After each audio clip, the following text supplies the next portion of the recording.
So, dear friends, dear participants, dear auditors, dear colleagues, we go to the next referate and referate to the next block of conferences. And I would like to introduce to Patricio Molina from Chile. And he's going to present the conference, the lecture, Arabic Music and the Piano, the use of the piano in Lebanon and Egypt during the golden age of Arabic music. Tapped by the New York Times as a gifted artist, Dr. Molina has gained a reputation as a composer, pianist, and educator. New Jersey NGEA is one of the many institutions that acknowledges Dr. Molina's artistic accomplishments with their esteemed award for excellence. Chilean-American Syrian pianist, composer, and educator, Patricio appears in a wide range of venues worldwide, including New York's Carnegie Hall, PBS, and NBC, including an invitation to talk about the piano in Arabic music at the College Music Society's 2021 National Convention.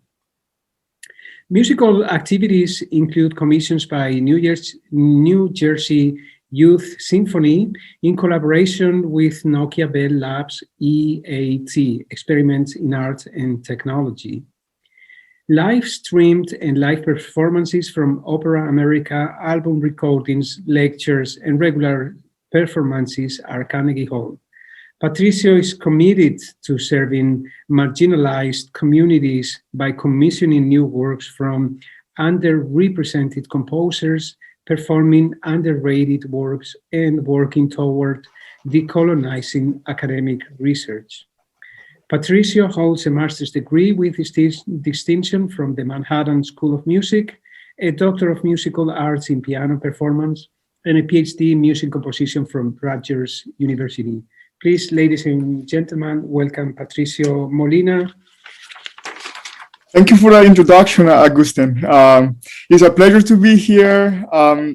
So let me tell you a little bit about, my background as a musician and how I came into this topic. So I have been playing the piano since I was 3 years old, and I studied in some of the major universities in Chile and in New York. And I noticed that, by the time I was almost completing my PhD, that I, through the academic, learning process, I never came across any mention of Arabic music. So since my mother is from Syria, and I have always been very tied to the Arabic community, both when I was in Chile and here in New Jersey, where I'm located right now, I decided to do some research on Arabic music.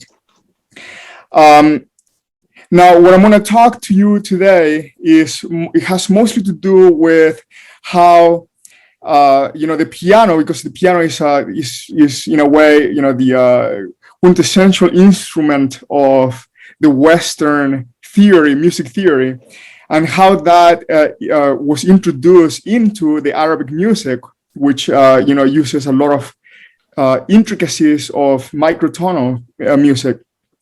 So in a way, we're going to see how Arabic music was influenced by the West.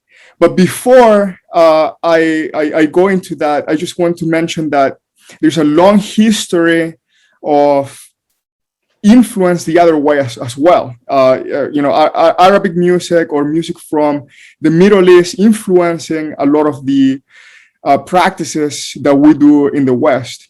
So, for example, the theorist Zirab founded the Andalusian music school in Spain in the year 800, around the year 800. So, and with that, a lot of the theories and understanding and cultural understanding of Arabic music was introduced to Europe. And the history is long, but again, I'm not going to focus on that here.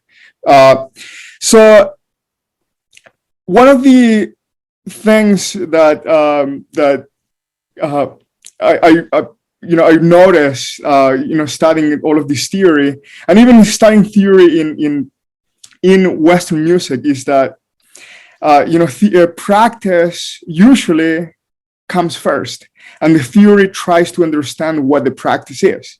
And in many cases, the practice or the theory makes a sound a lot more complex with mathematical equations and trying to understand it, mathematically speaking. But in reality, and sometimes it's not very accurate, as we're going to see with Arabic music. But in reality, it is something very simple in practice. For example,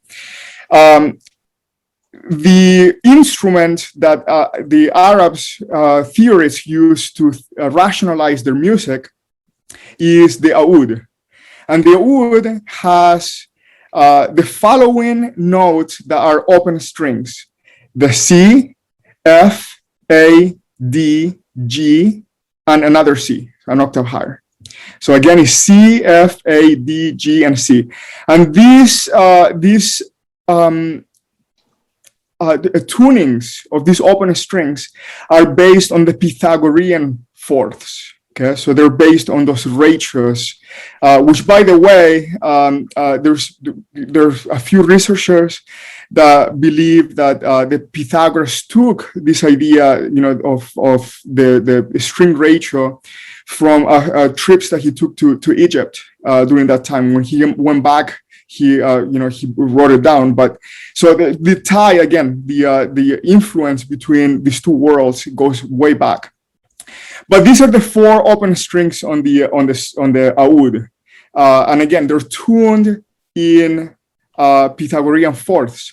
Now, between the F and the A, so it's C, F, that's a Pythagorean fourth, and then we have an F and an A, that's a Pythagorean third, and then A and D, that's a fourth, and a fourth, D and G and C.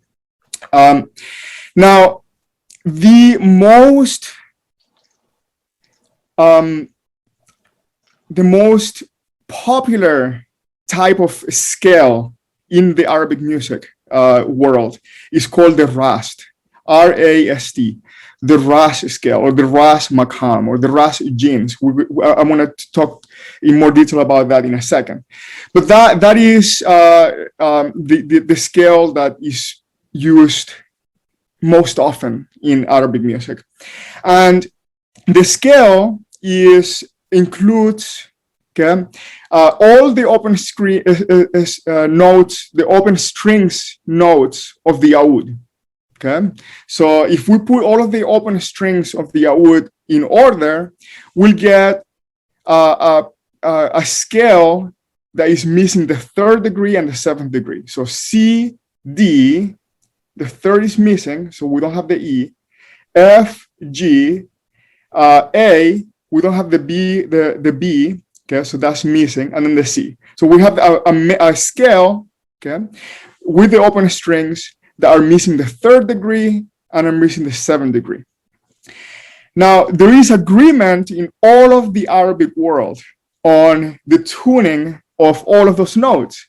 And again, it's a very practical reason for that. It's because they're the open strings of the oud. And where the difference comes is on the third degree and the seventh degree of the scales. That's where there is a lot of differences. And these differences are very much tied to a culture and to a group of people. So, for example, the third degree of a Rast scale, okay, is on the lower side of the spectrum. Okay, so on the lower side, when we go to Egypt, okay, that's and same melodies that are in Rast that are sung or performed by Egyptian musicians, the third degree is going to be a little bit lower. Okay. Now, if you go to Syria, for example, that same third degree is a little bit higher. And if you go to Turkey, the same third degree is even a little bit higher. And the agreement on where to place a third degree tuning sounds very arbitrary, Okay, it sounds very arbitrary, but it is not. So a Syrian musician, a traditional musician, hearing a third degree that is not part of the Syrian community or the community where they're based, they can hear the difference even at a sixth degree, okay? So, or sixth sense. So it's very little different tuning that some musicians are able to hear. But there, when it comes to where it is located in the culture, it is very accurate. They're very precise. But again, it changes depending on where it is, and it changes in according to generations. So it's always shifting depending on the agreements of the community. And this is very much like language, for example. You know, in language, we have, you know, I speak my native language is Spanish, and there are so many countries that speak Spanish, and everyone has a different accent, and we all agree, you know, every country or every region agrees on the different intonations of the language, and but the language is the same. So that's kind of what's happening with this Rust. For example, this Rust scale in Arabic music. Very precise, but it changes according to the different cultures where it's located. And some of the variables are, again, very minimal. You know, it could be just a few cents, between 6 and 12 cents. That's as little as the human ear can recognize. So the third degree also changes depending on the type of scale that is used. So, for example, Nahawand. Nahawand is the closest scale, and I don't like to use the word scale. I'm going to use makam, and I'll say in a second why. But it's the closest thing to a makam, to a minor scale in the Western tradition. And the third degree in the Nahawand is a little bit lower, okay, than traditionally speaking, is a little bit lower than the minor third in our Western scale. But the same third degree in Makam Bayati, for example, okay, that's a different grouping of notes. The third degree is a little bit higher, and is somewhere in between E flat and E, not quite quarter tone, but it's somewhere in between. But it's lower, so it depending on also on what type of scale you're using, or what type of grouping from of notes. The third degree varies. Again, only the only constants are the open strings in the oud. Now, there is, let me tell you a little bit about what these genes and makams are. Okay, the groupings of notes. So we can understand a little bit more about these changes in intonation. But the genes. Okay, so the Arabic music is based on groupings of notes. I don't want to call it quite tetrachords, but they're type of tetrachords, and not tetrachords because some groupings are 3 notes, some are 4, some are 5, some are 6 notes, and these groupings of notes behave in a way as I don't know if you're familiar with George Den's book, The Galant Style. How there's a question or a group of notes, and there are different groups of responses according to that in the galant style, for example. So the Romanesque, for example, you know, it has a group of notes, and that immediately to the trained ear in the galant style produces a map of choices for possible ways, grammatically speaking, possible ways where the music can go. And the composer all has to do is take where take the maps and decide where this goes where. So Arabic music functions in a similar way, with genes being groups of notes that for the Arabic trained ear, produces a map of possibilities. Okay, it's like grammar, like music, like language. When we have a group of words, there's a possibility of other groups of words that are possible grammatically correctly or not. Okay, so it's very much like that type of language. There's a map, and all the possible groups of possibilities, of genes possibilities, is called the maqam. That's the scale. So that's why I don't like to call it a scale, because it's not quite a scale in the Western tradition, right? It is a possibility of maps, of a possibility of genes that creates the map. Now, in 1932 in Cairo, there was a big conference that tried to bring together all these Arabic musicians and even European musicians like Hindemith and Bartok were present. And one of the main purposes of this conference in 1932 Cairo was to give a universal grammar to Arabic music. So instead of having the Syrians and the Egyptians and the Turkish, and I'm saying Turks as Arab, by the way, they're not. But the music is very, very similar. There's a lot of, the traditions are very, very, very tied with Persian, Turkish, and Arabic.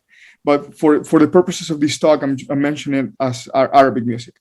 But they tried to make, in this conference, 1932, they tried to make all of these differences in culture into one. They tried very hard, and this is something that Arabic theorists were trying to do for hundreds of years, and that is to create one uniform theory that explains all of Arabic music. And this is the theory that is mostly thought out or related to what we modern musicians outside of the Arab world think, and even Arab musicians think of their own music, and that is the quarter tone system, which is the equal temperament quarter system. So dividing the octave in 24 equal divisions, and in doing that, in 1932 in the conference, in doing this, there was a lot of pushback by a lot of musicians, because it is very similar to, for example, having a conference in Spain and saying we're gonna make one universal accent for all the Spanish-speaking countries and people, and whoever speaks with a different accent or intonation is having the wrong grammar, right? So there's one correct grammar, and this is the one that we should follow and teach and do. And there was a lot of pushback because people had a very strong tie to their accent, to their musical accent, to that third degree music or third degree intonation. So, all right. So let me tell you a little bit about the piano, because the 1932 conference, I think, was very much influenced by the piano. In 1932, most of the middle class and upper class.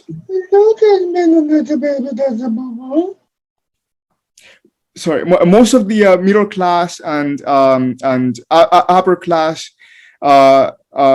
people in Egypt owned a piano. So the piano was a very popular instrument in Egypt, and many musicians and this, in Egypt, there was a big push to modernize the society in a way that many of the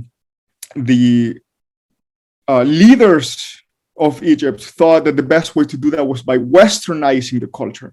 So conservatories began to open up in Egypt, and as early as 1932, I think there were 25 to 30% more musicians studying the Western, Arabic musicians studying the Western theory tradition over the traditional Arabic music. So, and I think it has a lot to do with the piano. The introduction of the piano created a desire in a lot of people in Egypt and in Lebanon to create a system that was as unified as the piano was. Lastly, I'll leave you with this. With the introduction of the piano into Arabic music, follows a tradition that is very normal to Arabic music.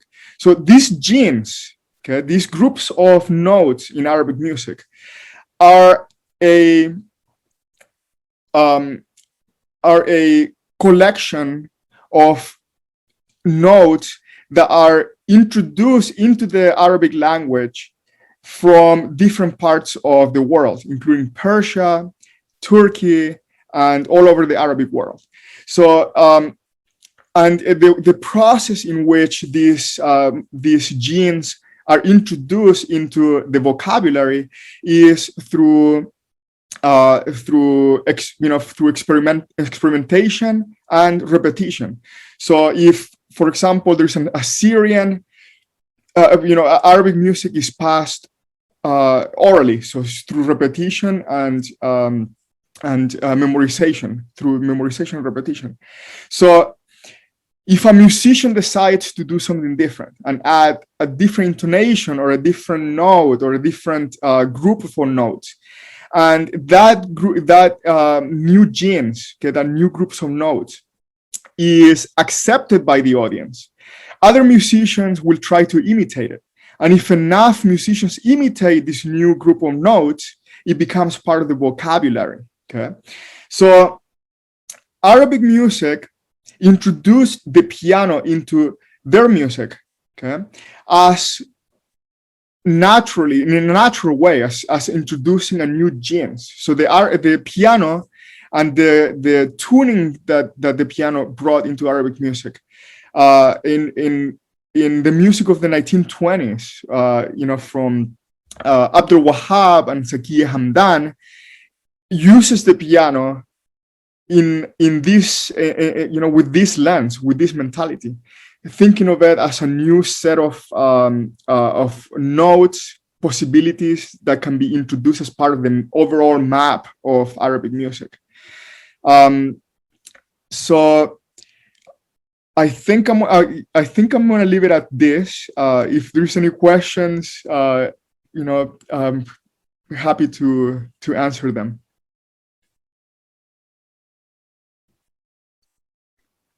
Thank you very much. Congratulations. Thank you. Thank you for listening. Yes, thank you very much, Patricio. For bringing these very interesting perspectives and your own thoughts about it. And I would like to ask, we have enough time for discussion, so this is good news. And I'd like to start while the others in the group are thinking about the questions or completing. One remark that I find it can be by chance today, that these microtones and intonation, the language intonation, has been mentioned today for the third time. Johnny did this morning, then Manfred, and now you. So I just find this very interesting. It never happened at our gathering. Small is Beautiful. And one small question in which I'm personally interested, could you give us, please, a reference about this Andalusian music school around the 1800s, please? Syria. Yes, let me 1 second. Let me just find it because here. I'm from Andalusia. I was born in Andalusia, but I don't know about this, so I'm a little bit ashamed. Yeah, this is, and you know what? I studied music for 30 years, and I never heard about this either. So, let me give you 1 second.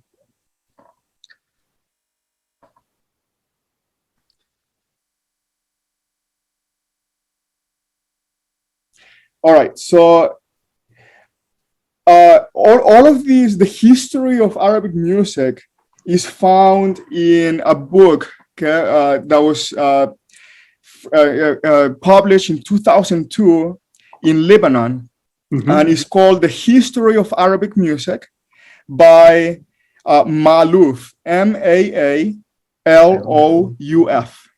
Ma'alouf, and it talks about 5 different theorists, you know, all the way from the year 300 to the 1888. So it covers a big range of musicians, but it focuses on 5. And Zirab is mentioned there as one of the students of one of these musicians that traveled to Spain, and in let me see if I have the year here. It's 800 something. Yeah, that but the School of Andalusia was it's called like this, School of Andalusia. Yes, Andalusia. It was in Cordoba. Okay. The School of Cordoba.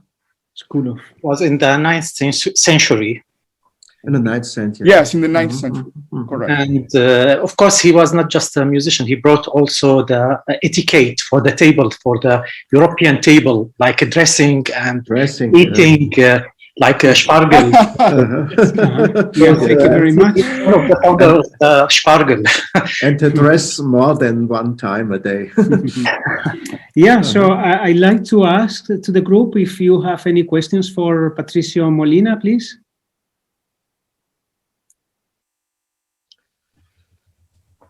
Rafael? Can I just talk? Hey, it's wonderful. I was just wondering, you talked about this oral history, and I was wondering how do you know like the cent numbers of the tuning? Because if it's an oral history, when they probably never wrote it down, or if it's also practical history, they probably didn't calculate it. So how do you know that it's like 5 cents, 6 cents different, the thirds? Is it just like from this meeting in Cairo, or where did it appear? Well, you know, there are recordings from this period. You know, a lot of the Arabic music, modern Arabic music, has slowly shifted into more of the quarter tone. Even traditional music, because now the oud players use electronic tuners, which you know, is not Pythagorean anymore, right? So it's shifting more and more towards or they use the piano for tuning. So the Pythagorean fourth is not there anymore in today's Arabic music, and in a lot of today's Arabic music. But in the recordings, in the early recordings, and there's some recordings from the late 1800s, by the way, you can hear some of these differences. And if you analyze some of the music from, you know, the greatest legend, Kulthum, from the same songs or the same groupings of notes, the gems, used in 1930s to 1960s, you see a shift in the tuning, but it's very precise, right? You can see in a 5 to 10 year period, this is exact tuning, but then it shifts, and the shift, so not surprising at all, is moving towards the quarter tone, equal temperament. Oh, okay. So you know it from the 18th century from these recordings. Yeah, so it's pretty late. You don't have any references like earlier from, I don't know. So it's just you have these recordings and then you just calculated the cent numbers. That's correct. So and that's why the theory. That's why I began the talk with the theory. So it's practice. The practice is a vocabulary, and Arabic music was passed down orally, right? And trying to understand this practice in a technical, theoretical way is almost impossible, right? Because there's shifts that are just purely accents. Accents are particular to different groups, and you can still see that in some traditional music, some of the traditional music today. Thanks. Can I ask another question, or are there others? I was just wondering, because the intervals are so close together, and you spoke about the oud as an instrument, and that they tuned the open strings.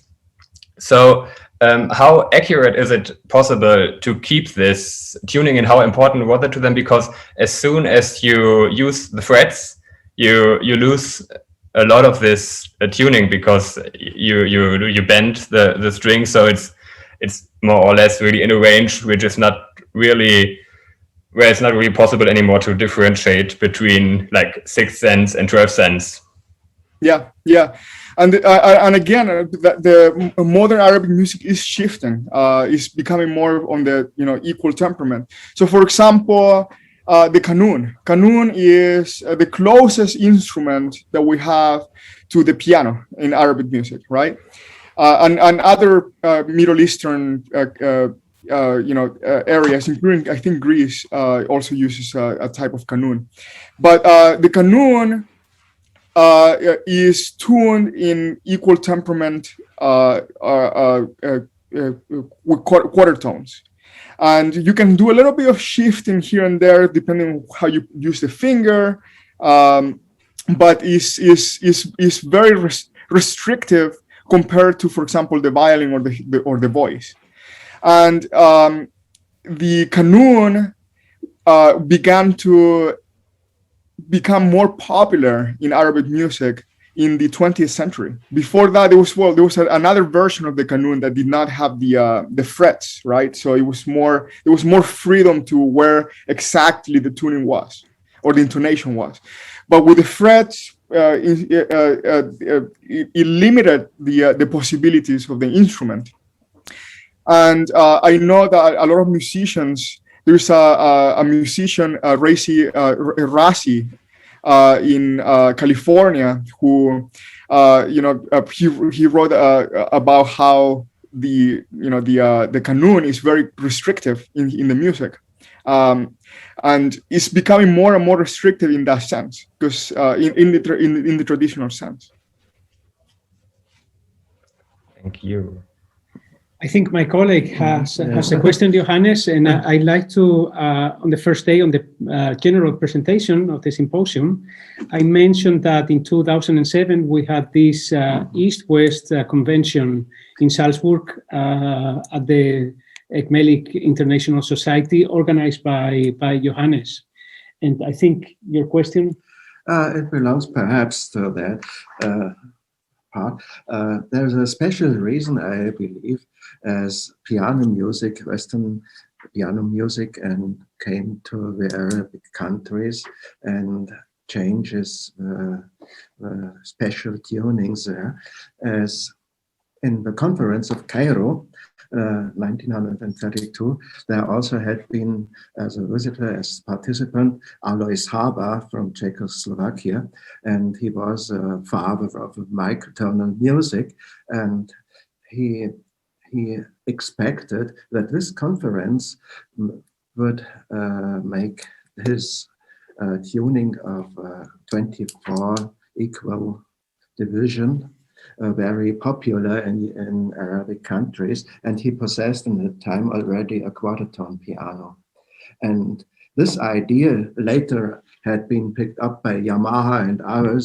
Now there are a lot of pianos in Arab countries with these tunings. You put only one button, pick one button, and you have Kurd, Makam, Husseini, like all these Makam, only one fingertip, and the instrument is tuned in this, but it's only, they are the equal tuned, 50 cents, 150 cents to 3/4 tones.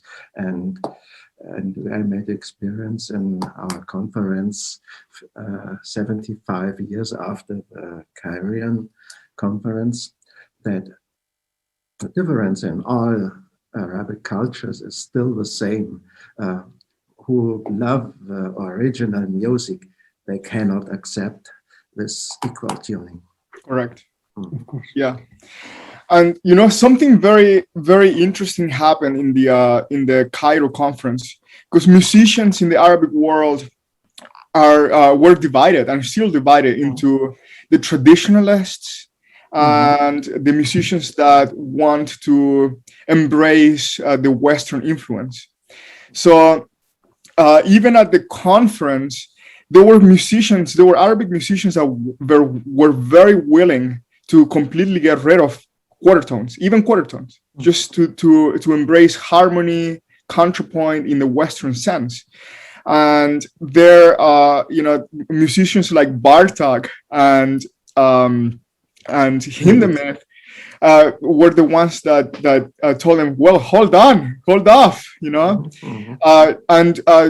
They were with the more traditionalist side of the Arabic musicians, you know, keeping understanding the tradition, you know, the quarter tone, the microtonal traditions of Arabic music.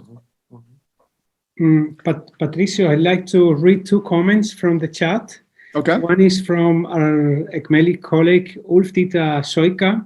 Yes, I also think one tragedy in 1932 was that European music theory failed in understanding Makam. Oh, I'm losing this.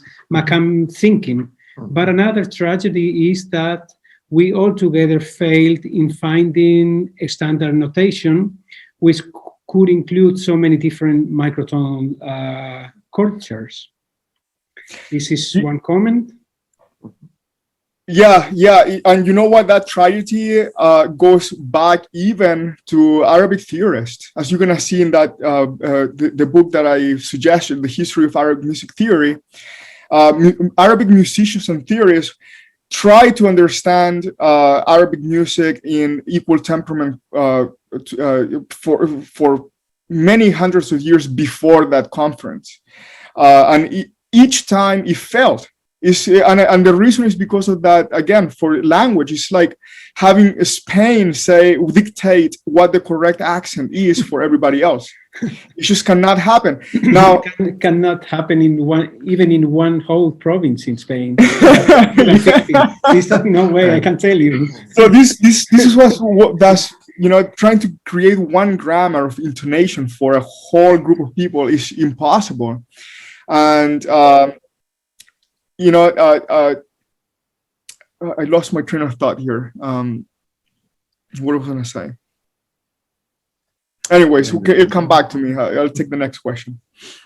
And also Hans Gunther Locke, I don't know, maybe he has problems with the video or with the connection. Patricio, could you type the name of the author of the book, The History of Arabic Music? Actually, I can tell you it's Malouf, no? Yes, I'm gonna type his first name. Okay, yes. There it is. Not he. I hear Hans Gunther. It's me. Rami, yes. Yeah. Sorry, I cited something from her also. Her book is a nice one, to be honest. Of course, it has a lot of facts also, so I recommend it if you would like to have an idea about the tuning systems in the Arabic world between the 7th and 13th century. Thank you very much. It's my pleasure. But anyway, I would like just to a small comment. Theories, it's theories, and facts, it's something else in Arabic world. And I'll talk about that perhaps tomorrow, but this is in general. I mean, what is written, it's theories, and what's in fact, it's something else. Yes, but even Manfred 1 hour ago was kind of saying this is the reality. Exactly. Actually. Exactly. Yeah. He was talking about Shur, also Dastga, and he has he's right 100%, because it's not just Syria and Egypt. It's for example, between Aleppo and the desert of Syria, you would have differences in the same maqam. Perhaps it's Sabah, but in Aleppo, they would play it in a way, it would be different from the desert in Syria, the Bedouins, because it's also the material of life. So if you change the life material or society, the maqam would change also. Yeah, and the instruments also, this is very important, because the Bedouins play the rababa. So the sound of the rababa, the temper of the instrument also affects the maqam. So all of these things play a role in getting the maqam. Yeah, 100. You know, I now remember the other thing, the train of thought that I lost, and that is that the notation. So there is a notation that was created in this conference. But I think this is just my personal opinion. I think notation is just a map for us to understand. And if we decide that all the different shades of the third degree scale are different notes, it becomes very complicated. So I like the idea of simplifying, the music notation into what we have with the quarter tones, with the half flats and all of that, with the understanding that it shifts and it changes depending on the place. So we can call, E flat, E quarter half flat. There it is. So it's a lot easier for us to grasp and understand it with the understanding that there's shifts, right? So I actually, again, personal opinion, I like the notation system, because it simplifies something that otherwise would be super complex, and it would be very difficult to memorize, so many different notes.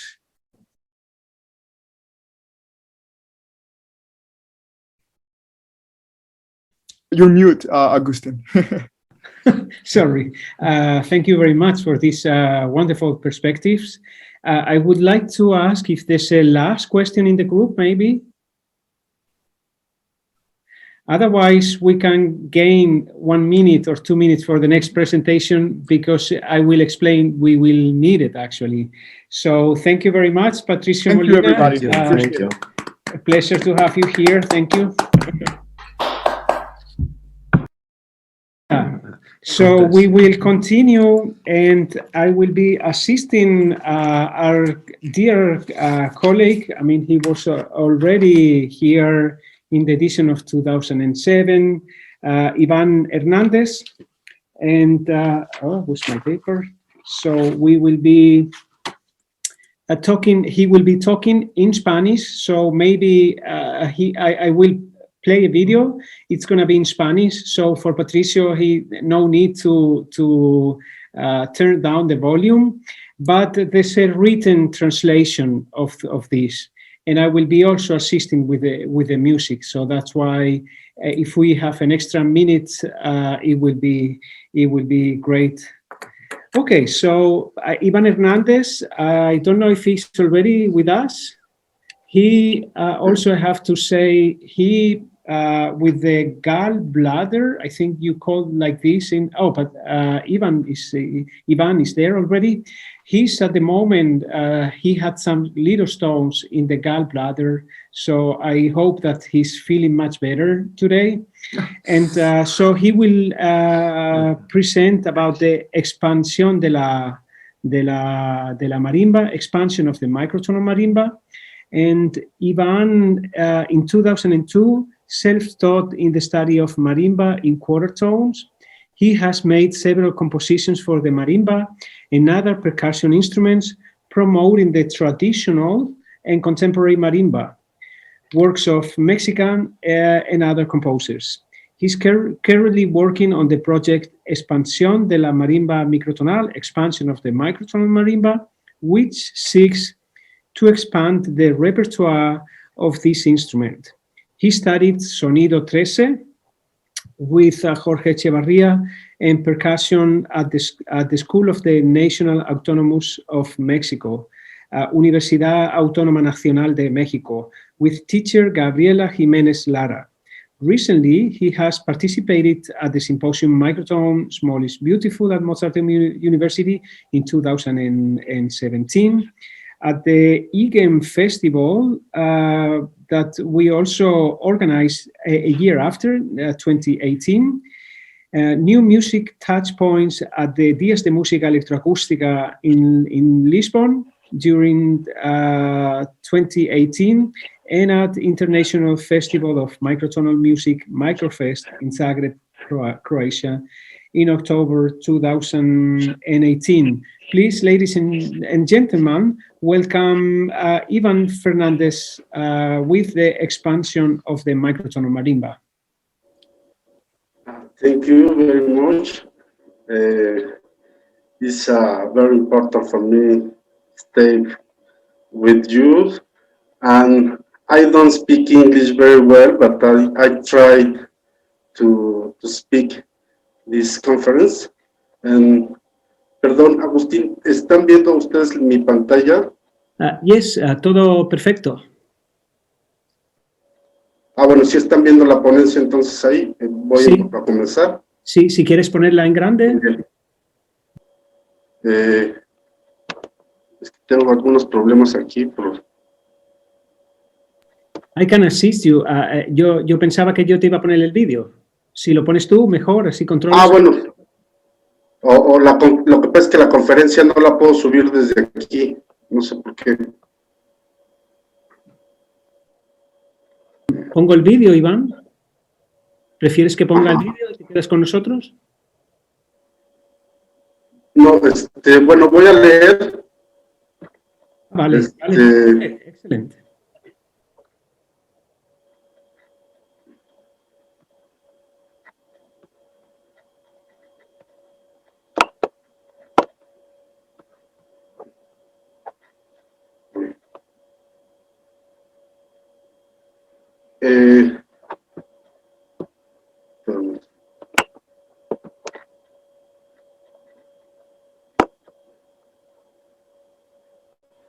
The background, microtonal music has been preserved. Perdona, Iván, una cosita. ¿Puedes darle a pantalla completa? ¿Sería posible? Si no, se queda así.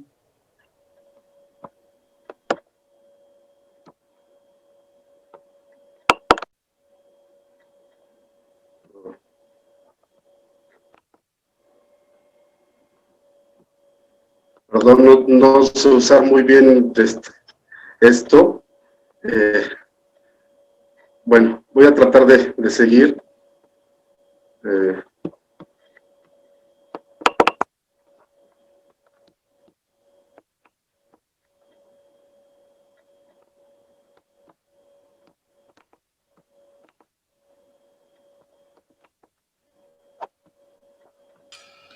At the bottom right, if you could enlarge it maybe. At the very bottom. Mira, Iván, lo de la pantalla completa, en la esquinita de la parte derecha inferior, ¿ves que hay un cuadradito en tu pantalla? Que se lee el número 71%. Y un poquito más a la derecha hay un cuadradito. Ay, perdón.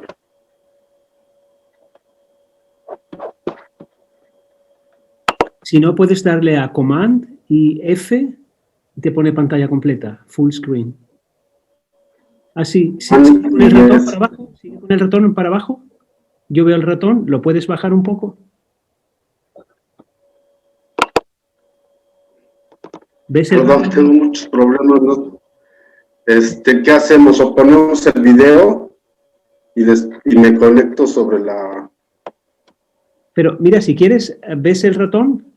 ¿Dónde está tu ratón? El ratón del mouse. ¿Lo ves? Aquí estoy.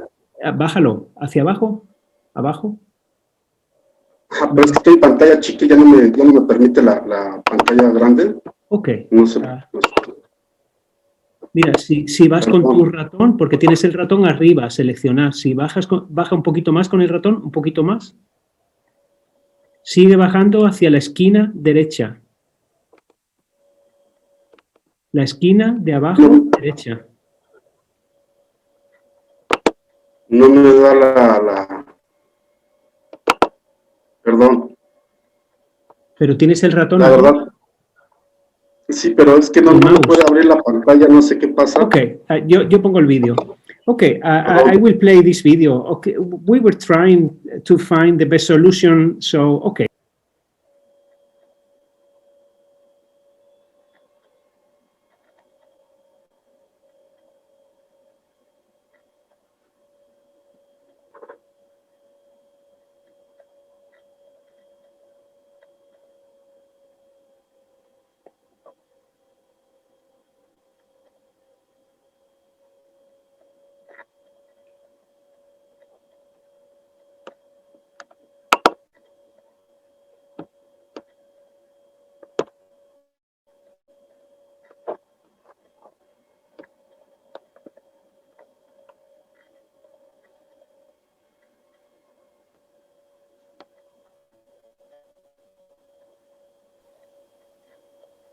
Buenas tardes, soy Iván Hernández de México. Voy a presentar el proyecto Expansión de la Marimba Microtonal.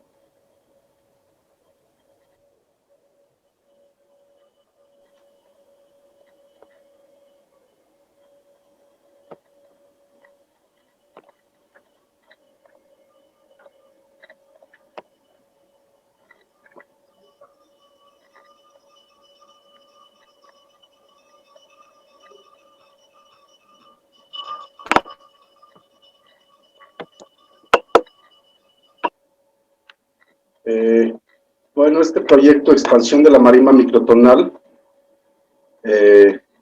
ha sido presentado en varios países y pues agradeciendo mucho a Agustín Castilla Ávila por su ayuda y apoyo en todo este proyecto.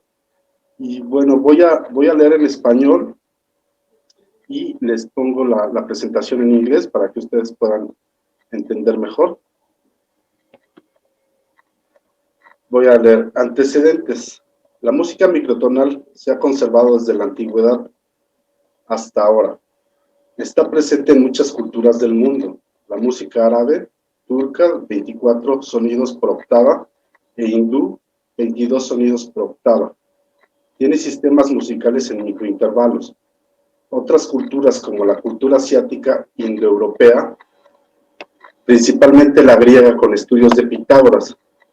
También en América las culturas antiguas usaron diferentes afinaciones con diferentes intervalos a nuestro sistema en 12 La música occidental. Estos microintervalos comenzaron a utilizarse en la segunda década del siglo pasado, aunque estudios recientes han arrojado a la luz sobre los compositores del Renacimiento, utilizando microintervalos. Tal es el caso de los compositores Nicola Vicencio con su archémbalo, donde se pueden tocar microintervalos, Carlo Gesualdo con sus madrigales. Pero la música europea, por razones no solo religiosas, sino filosóficas y matemáticas y estéticas, ha tenido varios cambios. Así que la música sufrió una restricción de estas afinaciones y comenzó a ser sistémica en el sistema de 12 notas. Con ramos de pareja, no habría ningún problema con la quinta y la cuarta. Todos podrían aprender reglas más simples. Se modificó hasta tener el sistema temperamentado con Johann Sebastian Bach y esto lo podemos encontrar en la historia de música occidental de Fubini. En la música occidental, estos microintervalos se comenzaron a usar en la segunda década del siglo pasado, gracias al rompimiento de la tonalidad y la búsqueda de nuevas teorías, sistemas y afinaciones, como es el caso de Julián Carrillo, Alois Saba y Charles Ives, entre otros. Este movimiento microtonal, que se generó en la música académica a partir de 1920, se caracteriza por particulares formas y estéticas musicales en cada compositor, en el tratamiento de los cuartos de tono y microintervalos. Aquí podemos ver a los compositores Arnold Schoenberg y Charles Ives. En México, Julián Carrillo, Vaqueiro Foster, Augusto Novaro, Charles Ives, Scott Cotres. En Estados Unidos y Europa, Alois Saba y Wisniewski. En los pianos de Carrillo, utilizó el teclado del piano convencional para afinar por cuartos de tono, tercios, sextos, octavos hasta 16avos, etc. Alois Saba añadió teclados como un órgano de varios teclados. Ives trabajó los cuartos de tono por afinación de dos pianos distintos con diferencia de un cuarto de tono. El compositor americano Harry Parch y el compositor mexicano-americano Ervin Wilson realizaron teorías en armónicos y en microintervalos. Wilson utilizó las teorías de Augusto Novaro e ideó nuevos instrumentos y obras trascendentales que marcaron la pauta como generadores del microtonalismo. Aquí podemos ver a Harry Parch, el libro de Augusto Novaro, El sistema natural de la música, y vemos también las marimbas de Harry Parch. Gracias al estudio de la musicología y etnomusicología de diferentes culturas y los avances tecnológicos, en el campo musical se ha ampliado y muchas herramientas digitales están disponibles. En el caso de la música microtonal, hay muchos instrumentos electrónicos y acústicos. También existen muchos estudios sobre afinaciones.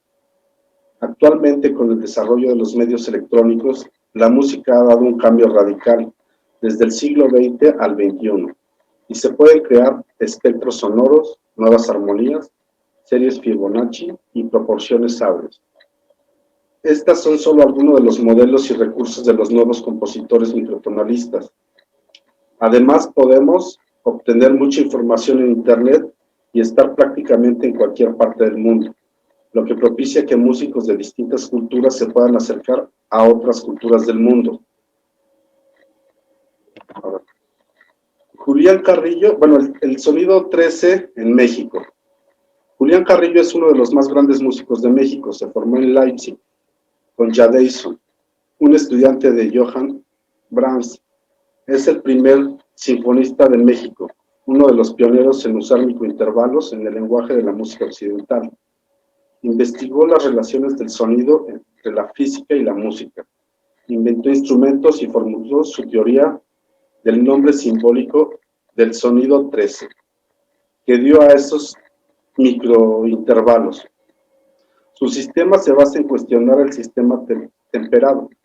Sus grandes intérpretes fueron los directores Leopold Stokowski, Janet Marie y su hija Dolores Carrillo, entre otros. Aquí tenemos a Julián Carrillo y su hija Dolores.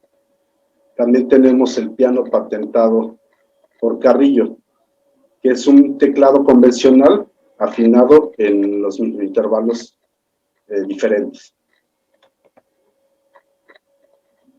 Aquí tenemos a Janet Marie, que era estudioso de la música electroacústica de los pioneros, y bueno, leyendo las partituras de Carrillo.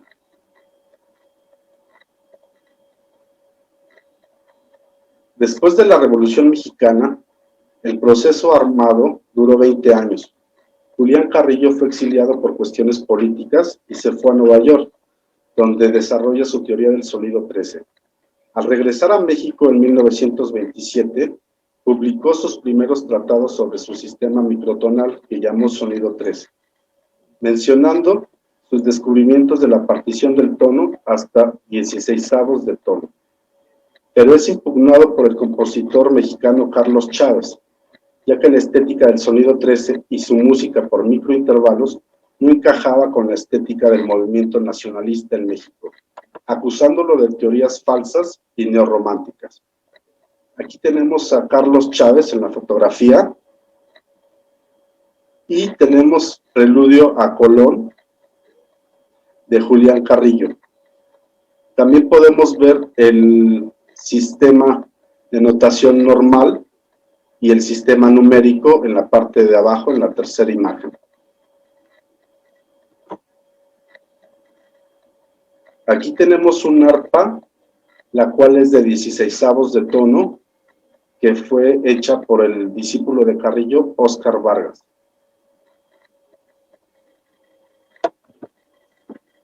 Esta situación favorece que Carrillo no estuviera activo en la vida musical de México y que su música rara vez estuviera programada.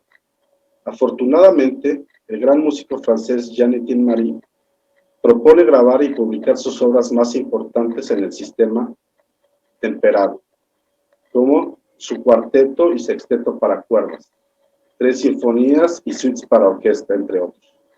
También graba obras microtonales como Preludio a Colón y Misa coral y Horizontes en cuartos de tono, del concierto para violonchelo. Además, el excelente director Leopold Stokowski graba conciertos de tercios, octavos y 16avos, conciertos para piano interpretados por su hija Dolores Carrillo. Algo que lo llenó de satisfacción al final de su vida fue el último viaje que hizo a Europa con su hija Dolores Carrillo en 1958. En este viaje se encuentra con los genios microtonales Alois Aba e Iván Vishnegradsky y logra intercambiar conceptos musicales con ellos, lo cual fue documentado por Carrillo y su hija. Finalmente, en 1965, uno de los grandes genios de la música de los siglos XIX y XX muere a los 90 años. En la actualidad, desafortunadamente, el trabajo de Carrillo es desconocido en el propio medio musical de México y sus piezas rara vez están programadas en el repertorio sinfónico o de la música de cámara, siendo más interpretadas y conocidas en Europa y Estados Unidos que en México. Aunque en los últimos años ha habido una efervescencia en México para el sonido 13, y 100 años después de su lanzamiento, sus teorías siguen vivas y listas para ser utilizadas en el siglo XXI.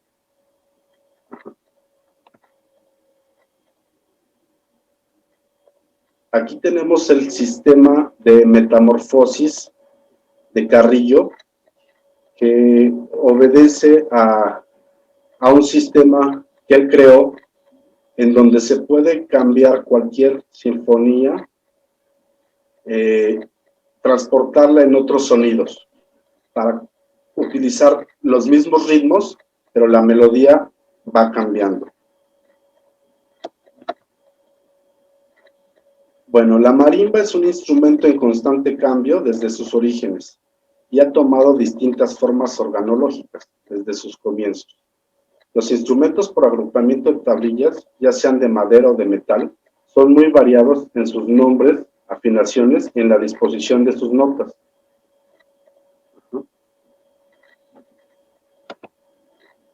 Los instrumentos antecesores de la marimba, como balafones, gili africanos, los instrumentos de Indonesia, ronet, ed, ranat tum, y los de Tailandia, son una prueba de las numerosas posibilidades armónicas y melódicas que se generan por las diversas disposiciones del teclado.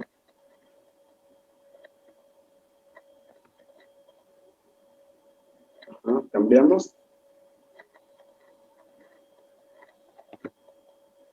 Harry Parch y Herbie Wilson hacen las marimbas microtonales como la marimba diamante, el metalófono de 31 tonos por octava llamado cromafón y el vibráfono de 22 tonos shrutis, utilizado por las ragas de India llamado tracelesta, y el xilófono de 22 tonos, en F352.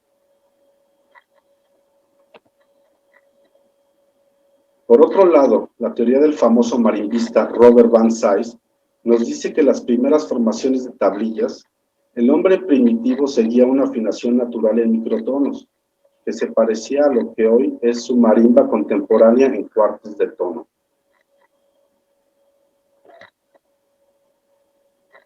Breve historia de la marimba en cuartos de tono.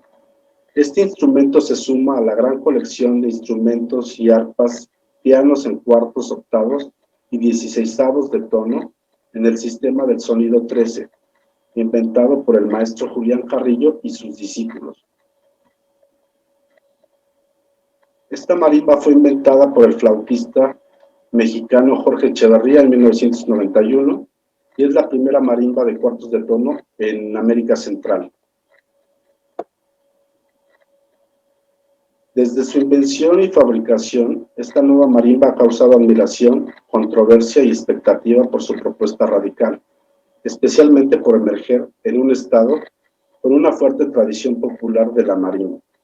Aunque es conocido por muchos músicos y percusionistas, hay pocos trabajos escritos para este instrumento. Actualmente se conserva una pieza en el Museo de la Marimba, ubicado en Tuxtla Gutiérrez, Chiapas, México.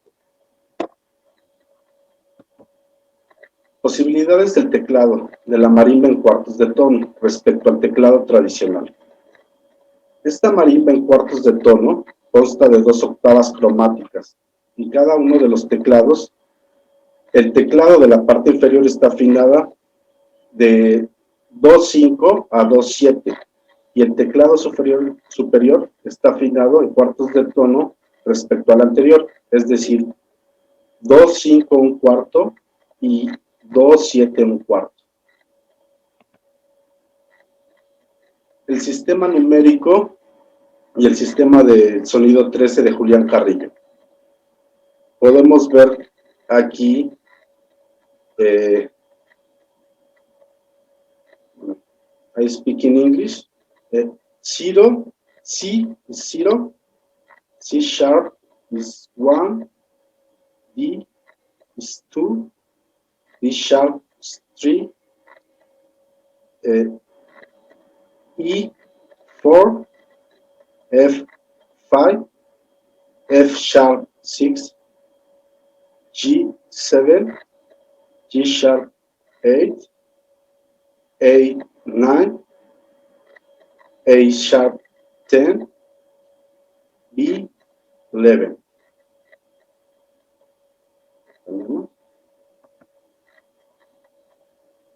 La disposición de la marimba en el sonido 13, cuartos de tono y una octava. La afinación de este instrumento será dentro del sistema temperado de 24 sonidos por octava, con el sistema numérico del 0 al 23, repitiéndolo a la octava.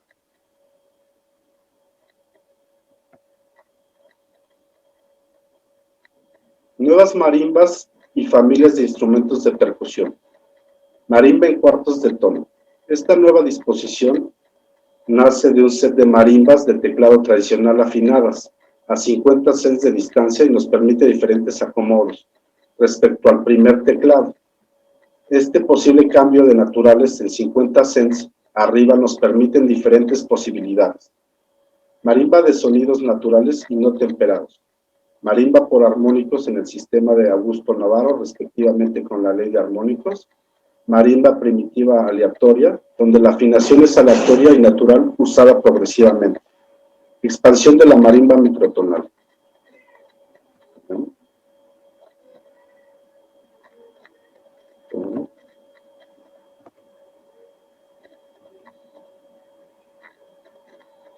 Bueno, estos son ejemplos de marimbas en cuartos de tono. This is an example of marimba in quarter of tones. We have in the left, in the picture on the left,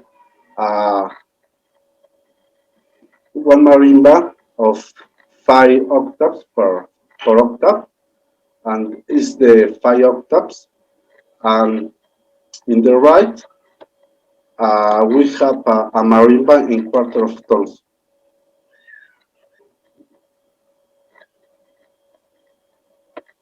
This is a marimba in 48 per octave by Altamirano Varela.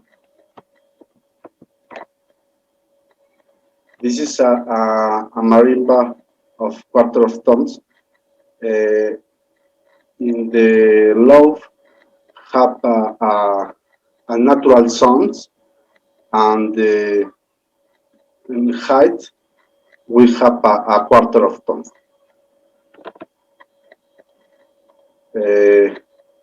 This is a marimba quarter of tones. We have in two keyboards.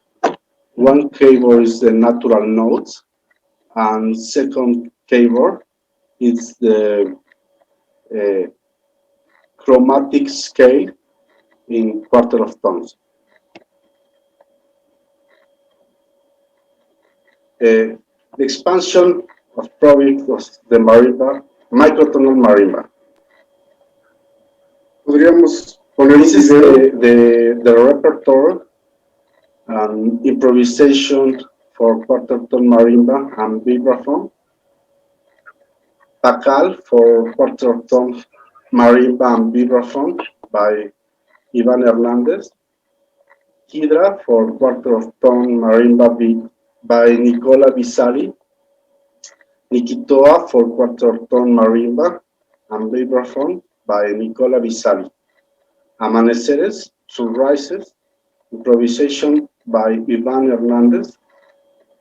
Canto de la Oída, to Netzahualcoyot, the Poet King, by Agustín Castilla Ávila. Canto a Netzahualcoyot for quarter tone marimba and microtonal guitar by Agustín Castilla Ávila. Improvisation 1, Iván Hernández, 5 minutes. This piece premiered in 2010 in Mexico City. Is a piece where the system of 12 songs is mixed with the of 24 songs. The vibraphone has chords that work as pedal with the C, E, F, F sharp, A sharp, short, and the quarter tone marimba is maniated with melodies in unison. With the voice skate to recall some passages, the Mexican microtonal composer Julián Carrillo. The timbre is also experimented with percussion instruments, such as gongs and Chinese cymbals. This piece allows free experimentation and shares of sonorities and harmonies. Amaneceres, Sunrises by Iván Hernández. This piece of improvisation and extended technique allows an exploration of the instrument, not only in quarter tone, but with all kinds of percussion possibilities. In the drawers, the timbre is also explored using drumsticks that are normally used with drums and drums. This work was premiered at the University of Sciences and Arts of Chiapas in Mexico. Canto de la Oída, Song of the Sky, Agustín Castilla Ávila. Composition begins with an introduction and the rhythmic theme very characteristic from the Spanish composer, using rhythmic motifs of traditional music, with beats and melody that recalls symphonic passages used to the marimba with the ease one idiomatic language for the marimba in quarter of tone.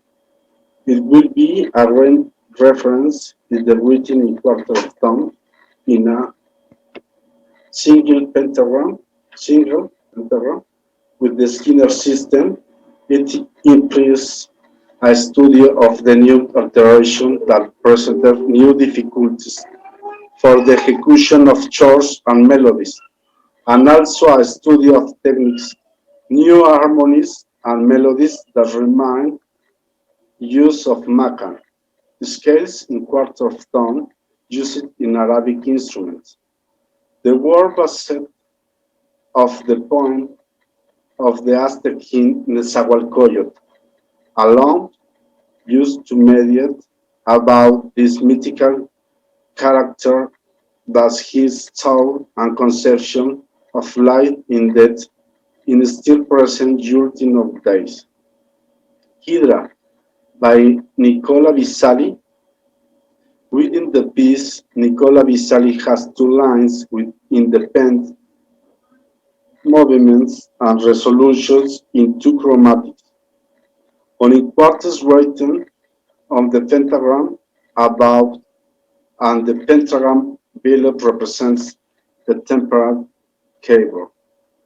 A virtuous word where independence of voice makes it a difficult word to type.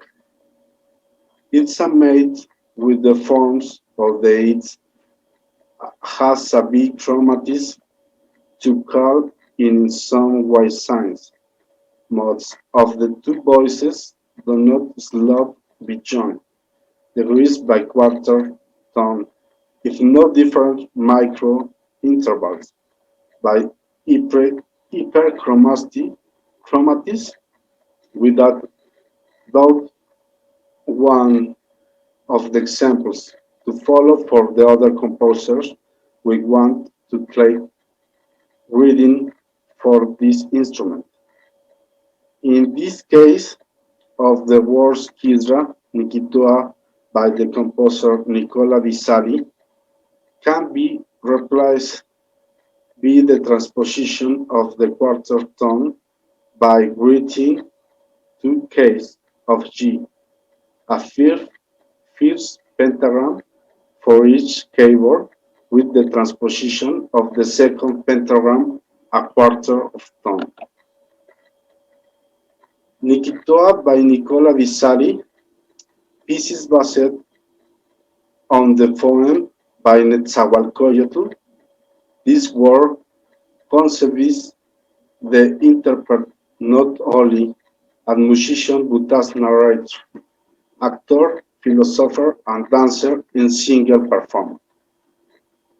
It is a piece that demands other skills that are not purely musical, just adding a text the poem that it's also cited in the Nahuatl, Aztec language, and Spanish language. Phrases made about the original text, the dramatism of the poem, questioning life and death as in almost all his poems, manages to remind is the consensus of the current world. It is a represented a duality in two instruments. Nahuatl is in the part of Marimba in quarter and Spanish. In the part of the vibraphone is undoubtedly a reference of the word made for this instrument and others, forming a set of multi-percussion or multi-keyboard. Hydra and Nikitoa, how music came to the world for microtonal marimba. I didn't know now that the marimba was very widespread instrument in Mexico, both in folk music and in instrumental music. Today, after the compositional experience for Iván Zipactli, may be an understood some of the reasons. Nikitoa's composition was based on text in both Spanish and Aztec. Here, the sonority and rhythm of this ancient language are reflected in the marimba. Excuse me, Iván, can I interrupt you? In execute. Can I interrupt you, Iván? Maybe we just read this page. We only have 10 minutes, and so if we actually if we want to listen to some of your music. Oh, Okay. I think I stop sharing, and then I come again to but at least we have, this is Pascal Creton. At least this is your concert at the IGEM Festival. So I'm gonna share the screen, share screen. So this one, share. So this is one of the examples.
And maybe we can see this other, because genau. So this is the marimba, the second one that you sent me. This is the quarter marimba. I think it's a better example for your conference.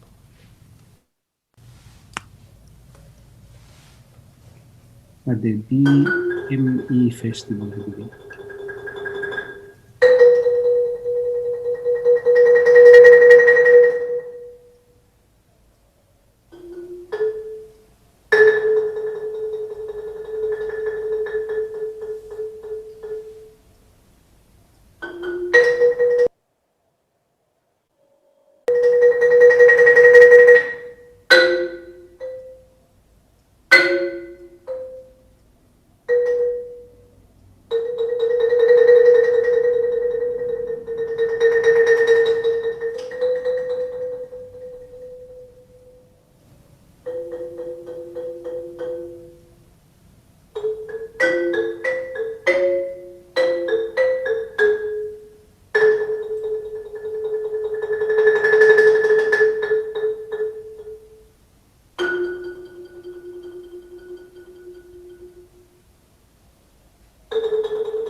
maybe Iván, you can write on the chat the links, or I can do it myself, actually.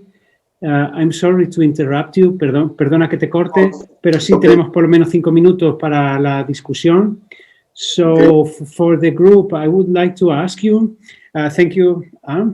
So I need to appear, sorry. So thank you very much, Iván. Thank you. Excuse me for my English. Muchas gracias. Sí, gracias. I hope you understand me. Yes. Congratulations for you and the ECMELIC International Society. See you later. Thank you. Thank you, Iván. But voy a preguntar si alguien tiene alguna pregunta, algún comentario. Okay, so I'd like to ask to the group if there are any comments, any questions, anything. I would like to try. I'll be try to help with the translation myself.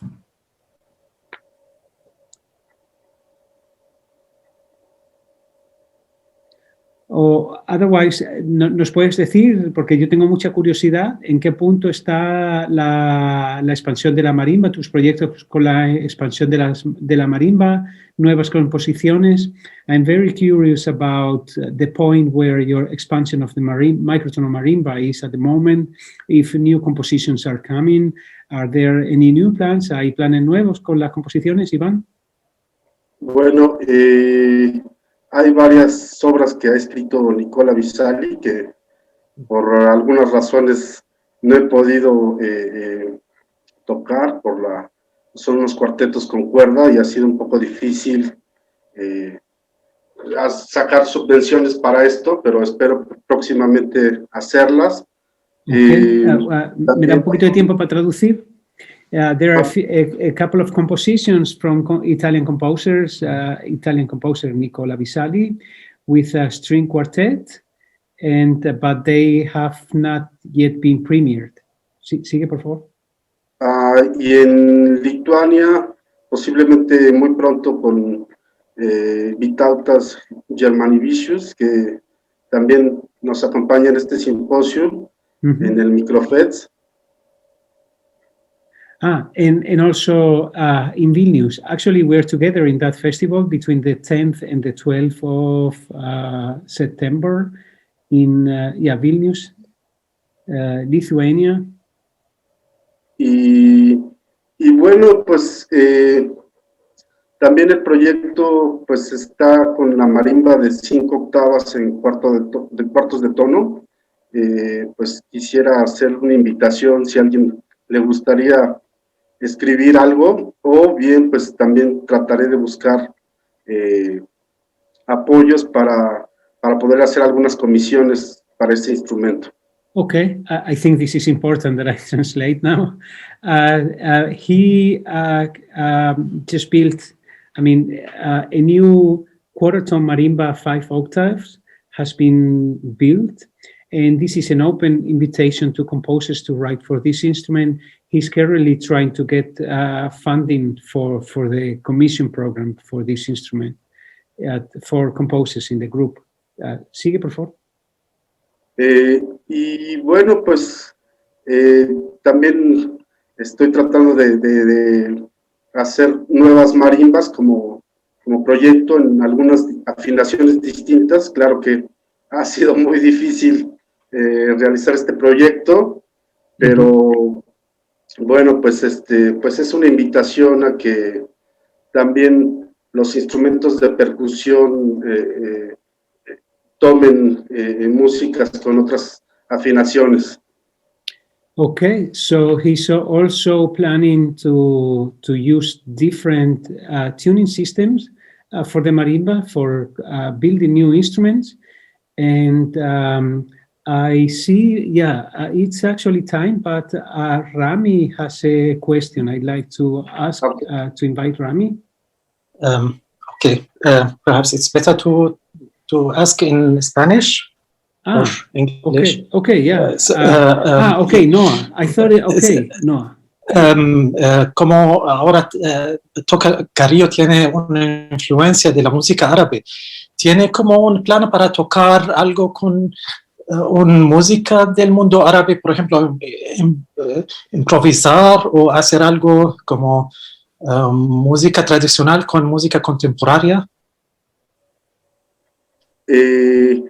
Bueno, sí hay en las culturas de México también hay cosas de la música tradicional que son, se podrían encajar en la música microtonal, la música étnica de los pueblos de México, de los indígenas de México. Y bueno, Carrillo, sí, supongo que debió haber conocido también música de Turquía, la música árabe,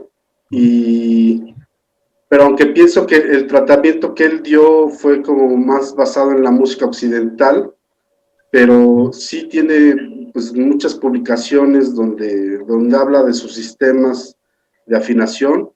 Sí. No sé si respondo a tu pregunta. ¿Hay referencias de las influencias árabes en algún sitio, en algún escrito? En la música de Carrillo? Okay, we are discussing here about influences from Arabic music in the work of Julián Carrillo. And so Noah asked Iván if he is planning to import or to play Arabic music in his quarter-tone marimba. And Iván, I asked Iván if there are any references of Julián Carrillo speaking about Arabic influences. I don't know if anyone in the group has this answer. Maybe Noah himself. Sí. No. Ok. Pues pienso que no tiene. Bueno, al menos en sus escritos él no habla de la influencia arábica. Él más bien es un poco, podríamos decir, egocentrista, y él se ponía a sí mismo como inventor del sonido 13, la música microtonal, un poco por, no sé por qué razones, pero claro que pues tuvo que haber tenido referencias de la música árabe, que es anterior al sistema microtonal, no lo dudo, pero él tal vez como se basó en descubrimientos físicos que fue haciendo con un violín, poniendo una navaja, pues él se autonombra como el descubridor, que es muy criticable. Yes. Carrillo un poco, yeah. pero bueno. Yeah, so we are describing now how Julián Carrillo claims that he discovered this system.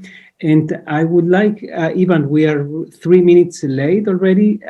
Very last question from Rami, because he was asking a long time ago. Rami, please, can you hear us? Yeah, I already asked my question. Okay. So yeah. Are you okay? Okay, so Iván, I would like to ask you if you can at some point write the links where we can listen to your music, please. And we will continue with the last with the concert. So it's gonna be really great to have a concert of microtonal music, microtonal Requinto at this point of the day. And that's going to be done by Noah Jordan, which we also know from Small is Beautiful.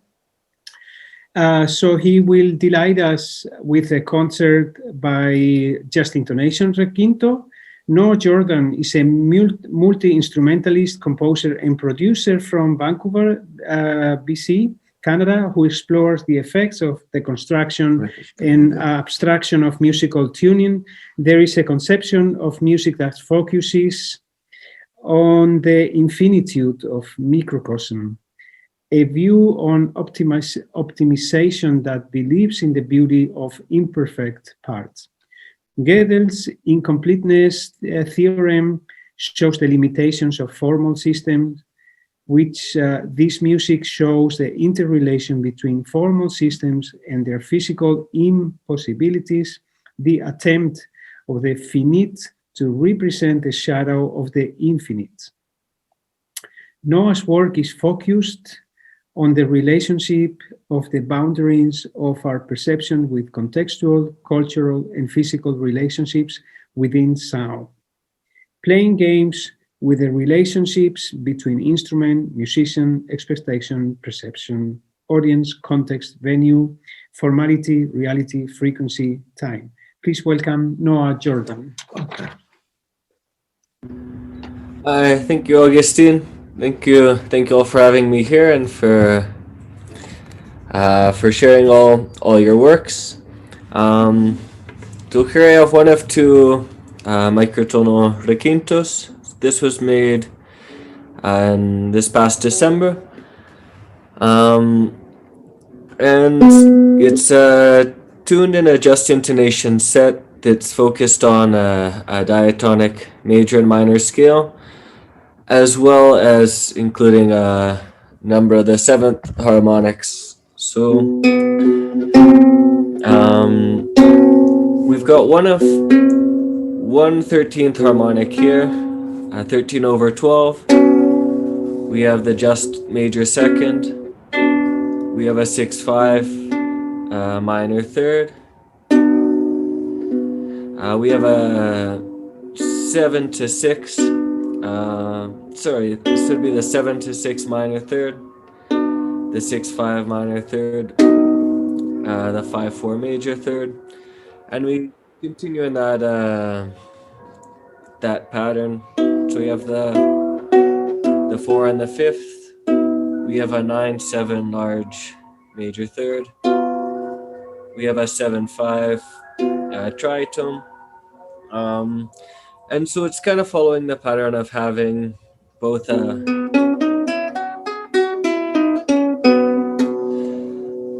diatonic scale available in just intonation, as well as kind of seeing where some of the other harmonics lie in relation to that.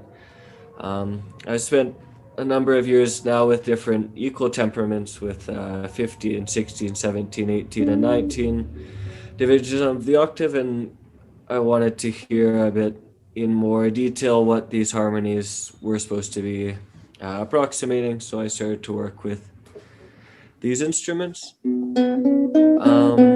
So I'll play a little bit on this, and then I'll play some pre-recorded improvisations that are in progress right now in a collaboration with a poetry of Tanya Marquez and some photography. I'm not sure how well the sound of the instrument will go through my computer into Zoom, but I'll play a little bit on this instrument and then play some of the pre-recorded works, and then play a little bit from the other instrument that, instead of focusing on the 3rd, 5th, and 7th harmonics like this one, it focuses on the 3rd, 11th, and 13th harmonics. That instrument, I just put the strings on yesterday. It's still not actually finished. I have to put the lacquer on.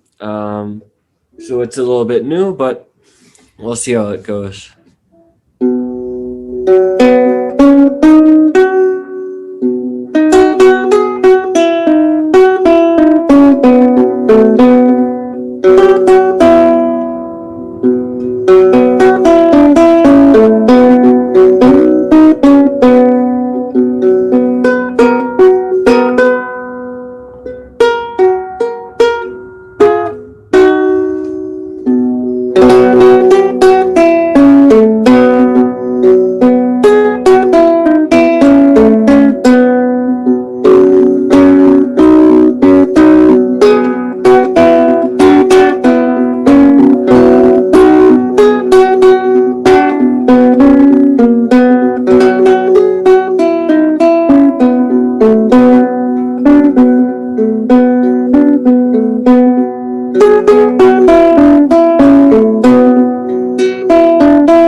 So I'm gonna try to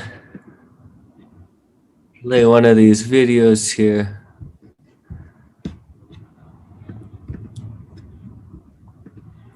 So,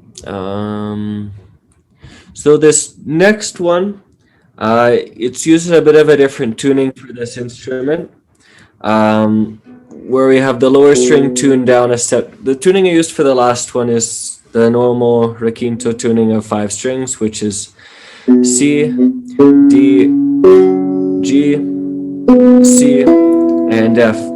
So I have the D as a 9/8, but also with this tuning, it works nice to drop it a little bit. So with a small D tuning, you can get the F in tune. But this next tuning, this next piece, we have between the C string will be tuned down to B flat, and there will be a major third of 5/4 between the B flat and the D. Then a 4/3, a perfect fourth between the D and the G. An octave of the B flat, and then a fifth up from the B flat. So accessing a little bit of a different range of the tunings, having the just intonation set starting from the 5/4 or the 5/3, the just major third or major sixth, additionally adds a large amount of intervals into the set. So this next piece will have that. Let me know if for some reason the sound doesn't share.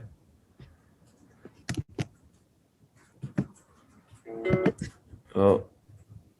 Excuse me, Noah. If you cancel again sharing screen, and then click again share screen, there are 2 small boxes because it happened to me yesterday. Okay. I think maybe very small. Yeah. I mean, if you don't see well like me in the computer, so it might happen to you as well. Thank you. Okay. Let's see. Screen share.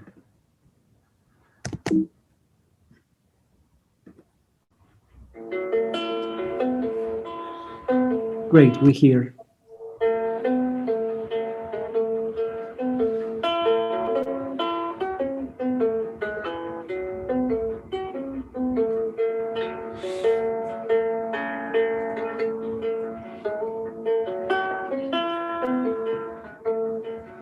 Me asomo desde las cuencas de mis ojos.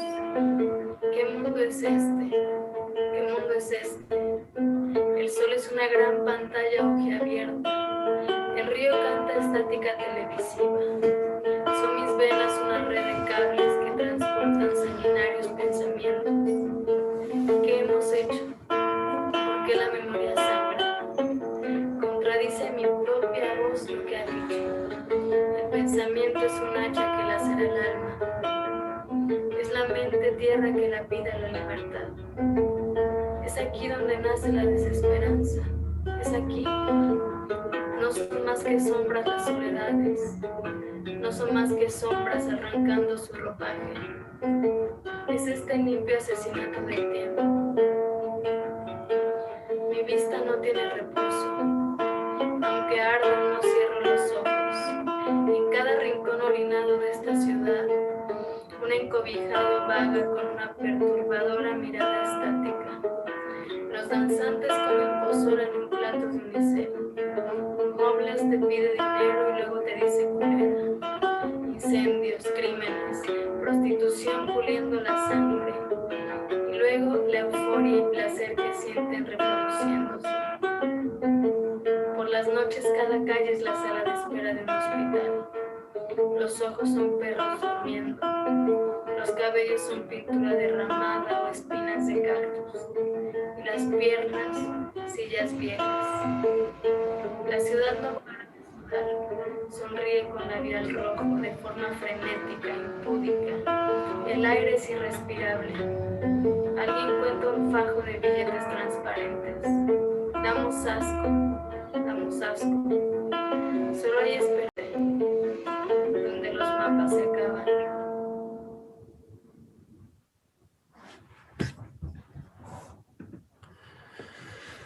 So this is part of a work in progress right now, compiling different improvisations and different series of photographs. So hopefully within a few months or by the end of the year, this project will be released.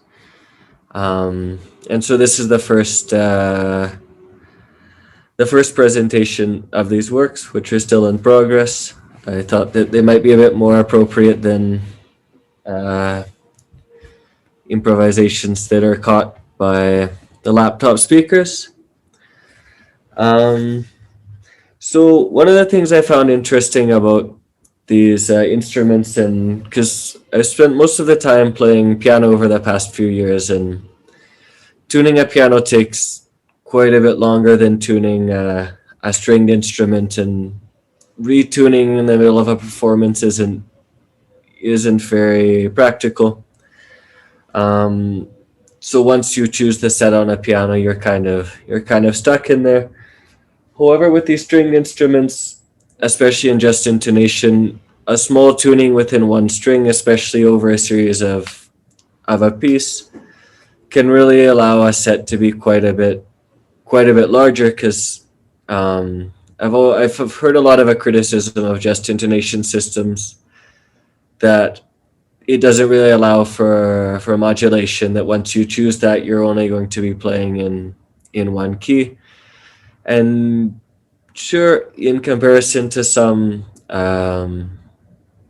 microtonal systems that have a lot of chromaticism and symmetry, the modulation potentials are a bit more limited. However, there's a number of ways that this can be remedied and played with. And so that's one of the reasons why this second instrument exists as well. One of the ideas for this project is to have the two instruments together, to have a set that's a bit larger. So this one is focused on the 11th and the 13th harmonic, those parts of the overtone series. So for lack of having a specific terminology to describe this set, this is the sets of notes that would have the numerator as 11 or 13. So we have 11-10, we have 11-9, we will have 11-8, which I believe should be this one, and we'll have 11-7, and then the same set for the 13 intervals, 13-12, 13-11, 13-10, 13-9, and 13-8. Sorry, I missed one of those. But anyways, I'm sorry, I'm not trying the instrument very well.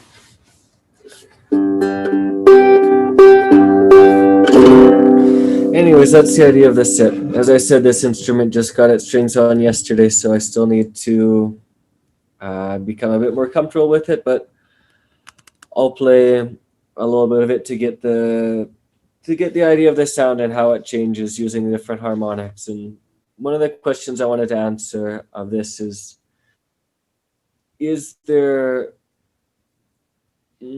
are there reasons to tune the higher harmonics to just intonation intervals, or are these something that we can't really hear, especially on an instrument that's a stringed instrument, because the harmonics seem to be not necessarily theoretically represented in the timbre of these instruments. So to see if it's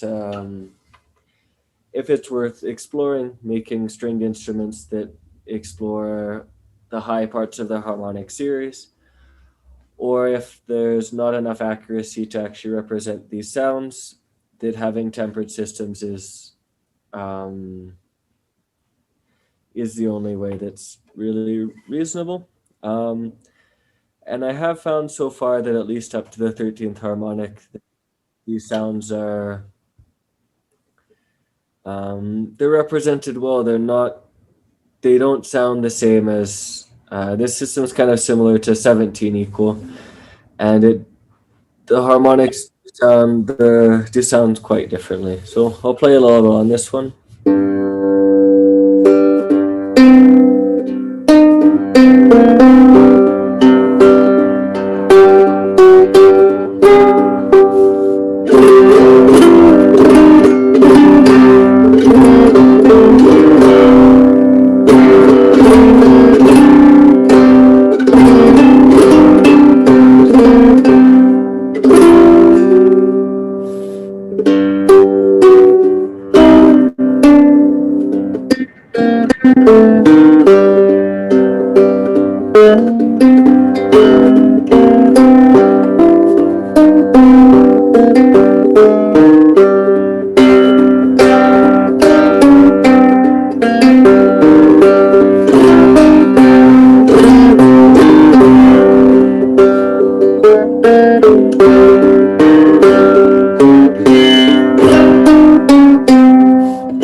So I'll play a few more of these video works that I have recorded, and hopefully over the next few months I'll have a few works for the instruments together, and especially some works for the this instrument I was just playing. So I will play. I've got a couple more here. Let's see.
Cool. I'll share one more piece. It's also a collaboration with Daniel Marcus. And then if anybody has any questions, we can talk about any of the instruments or about the tunings or whatever else.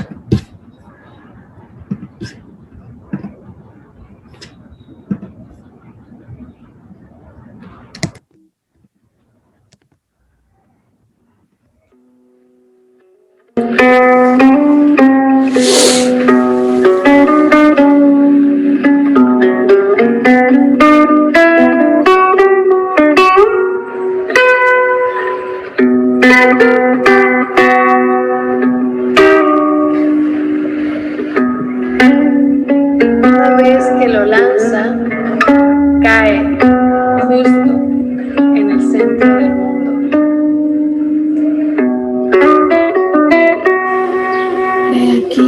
No hablaré aquí de soportar el olvido, sino del momento que se salvó de las penas del recuerdo siglo. Viajabas Trotamoroso extraviado, último de tu tribu, cargabas una postal de la nada, llorando un amor perdido por tu tesoro.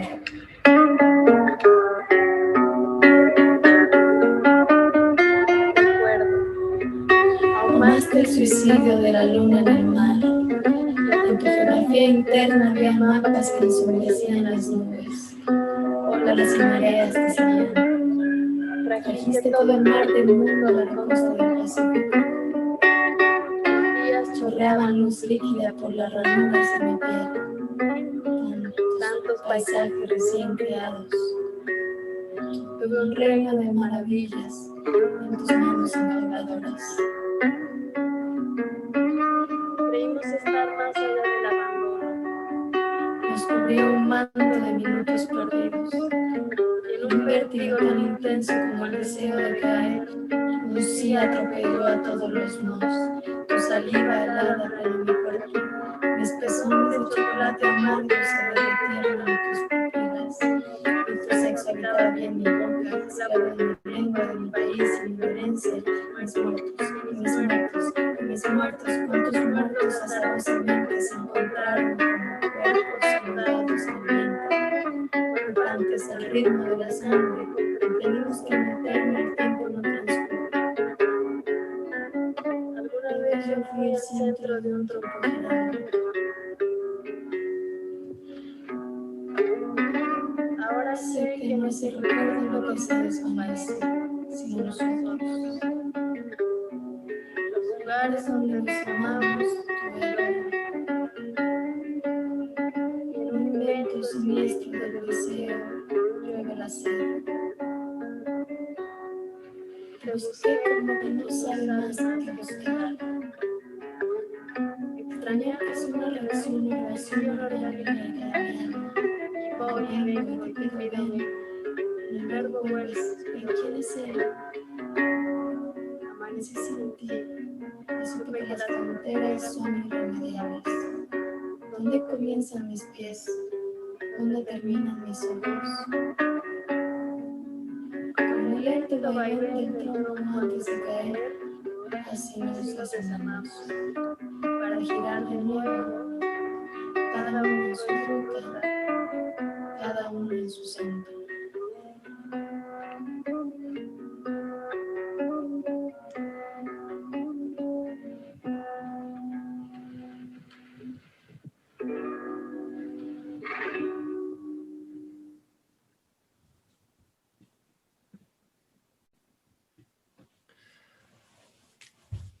Cool. Well, thank you for having me here. I hope to finish these works over the next few months and share and publish them in some form. There's a few months of recordings with this instrument that are still being reviewed and compiled, and the other instrument will be started soon. So thank you to the Ecmelic Society and August. Thank you very much, Noah.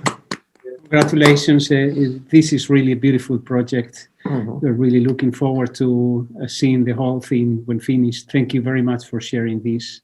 with us. Very poetic, really. This combination, I think it works really, really well. I like it very much. Thank you very much. So me too. I'd like to ask in the group if they have any questions. Otherwise, I will I will go. But I will. Any questions in the group? I would like to see who is here. Hans Gunther. Just again a technical question. How it works out with the second instrument, so the two of the quite very last frets are very close to each other. Is it really working that they have that they are not too close, that you have only the upper, yeah? As far as I can tell, they were good. The luthier who was helping me to build this instrument was laughing, and he thought, I don't know if these are actually going to work, but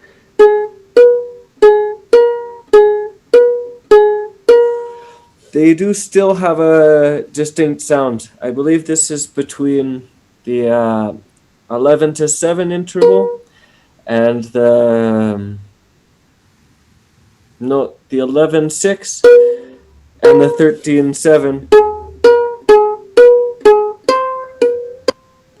Wow. Wow. So it's just at the limit of where they could still be. I think if they were any closer, then it might not actually hit, but it's still. Yeah, so I hope to explore the harmony a bit more to see how the sound changes. As we yesterday see the instruments of David Dornich, the 31 EDO, the last frets are also very close to each other. Yeah, I've seen some of his instruments and some of the ones made by Ron Sword, which encouraged me that it's possible to have them that close and they'll still have a sound.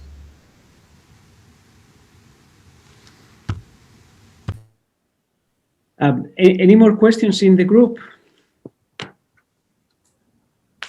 Otherwise, I like, because today it has been a topic I already mentioned before, how curious I found that 3 times it was mentioned about microtones and the accent. So I would like to ask in the group if anyone has any thoughts about just intonation, requinto, and the Mexican accent. Especially, I don't know why, but maybe somebody can answer, maybe Gianni, I don't know if he's there at the moment. I have the feeling, the first video of your project, Mexican accent and your requinto, for me, it worked perfect. I don't know, it was really, I liked it even more than the others. I mean, in general, of course, but the first one had something very, very special between the voice and the microtonal system. I don't know if anyone has any thoughts about this accent, intonation of the language, and just intonation requinto.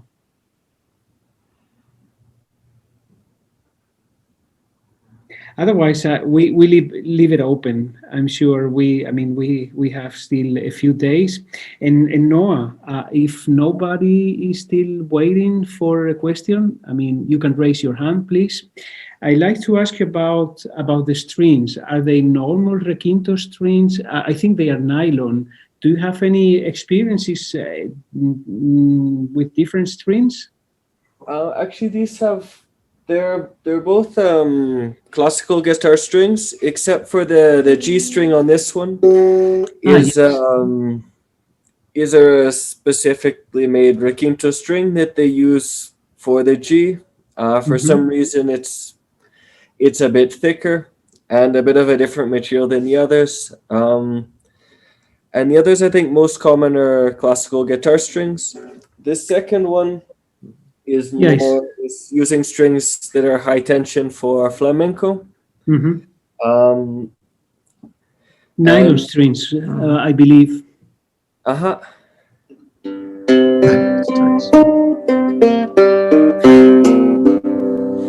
so they both have a bit of a different The high tension definitely has a bit more of a metallic sound, and I think brings out the high harmonics a bit more. Whereas this one has a bit softer, and the instruments are the same size and the same scale length, and but a different personality, actually. Yeah. Yeah, even that the other one has more clarity with the harmonics.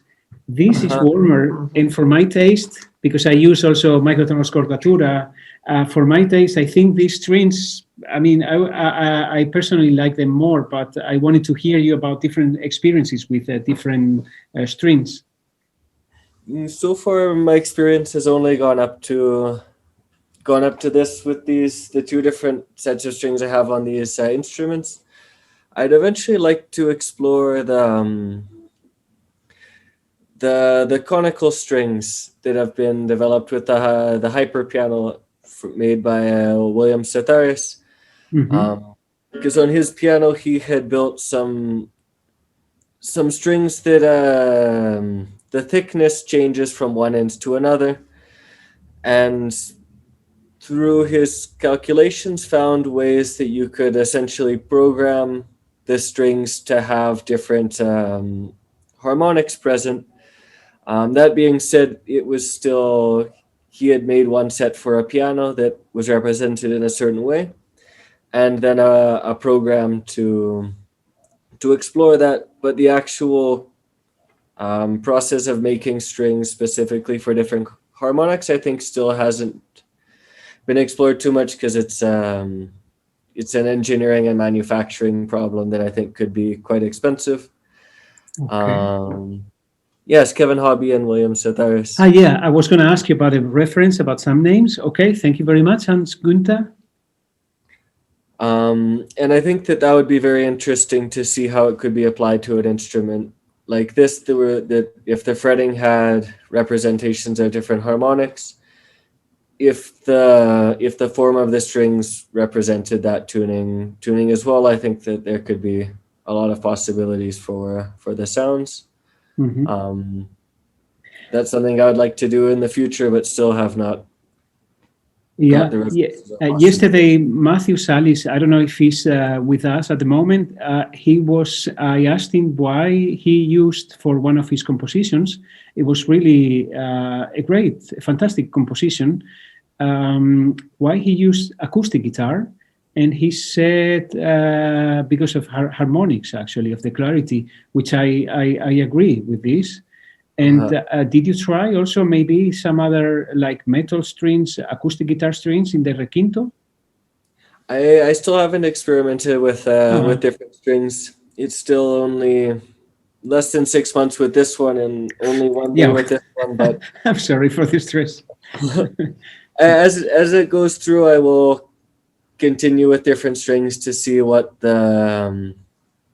to see how they affect the sounds and the instrument and all of those details. But yeah, it's something that I hope to explore soon.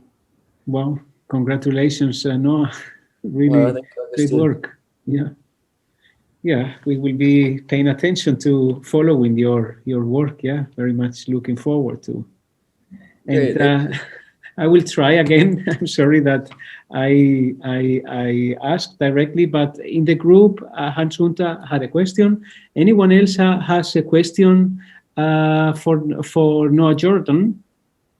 Otherwise, we might be approaching the end of day 2. Yes.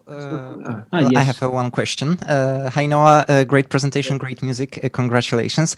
Well, I have a question regarding the shape of your instruments. Are you trying to recreate some other existing instruments, or are those like your own inventions based on some older designs? These were based on an instrument from Veracruz, Mexico, called Requinto, which is used as the melody instrument in San Jarocho, and it's a descendant of the Baroque guitar from Andalusia in Spain, and it also Let me actually grab the pick that's inside here.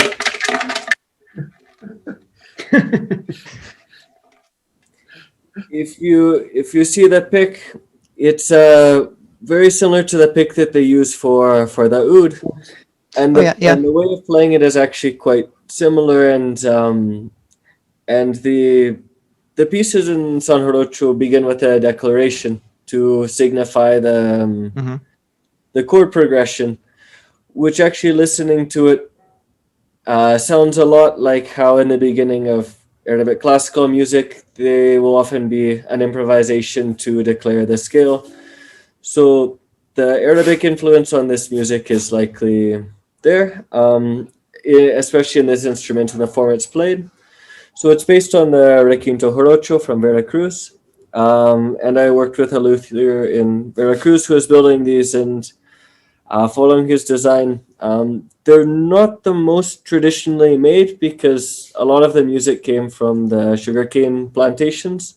So they were made with machete, and their accuracy was not the greatest there. And with that as well, in the music, there became lots of details of the intonation that changed through regions.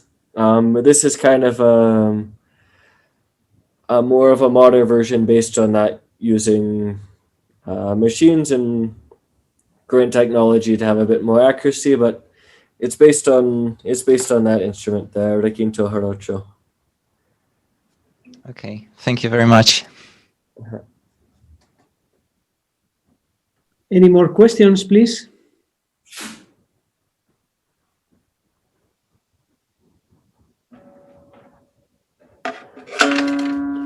Okay, so I thank you very much. I take a last picture, and congratulations, Noah. And I will, okay. So one last picture. I mean, okay. I will be posting them tonight, I guess. Some more people. Okay, Gerhard. Okay, beautiful people around. Okay, thank you. Cheese. Rafael, Iván, Yuhani, great, Iván, okay. Okay, so thank you very much. Okay, so congratulations to, and thank you so much for sharing your fantastic work to everyone today with us. A lot of inspiration today. Again, it's so many thoughts and a lot of vitality in the microtonal music, in the microtonal work you are all doing. So yes, have a good day for you, Noah. For some of you, have a good evening, have a good night, and we may see you tomorrow again. Tomorrow. Okay, bye-bye. Good night.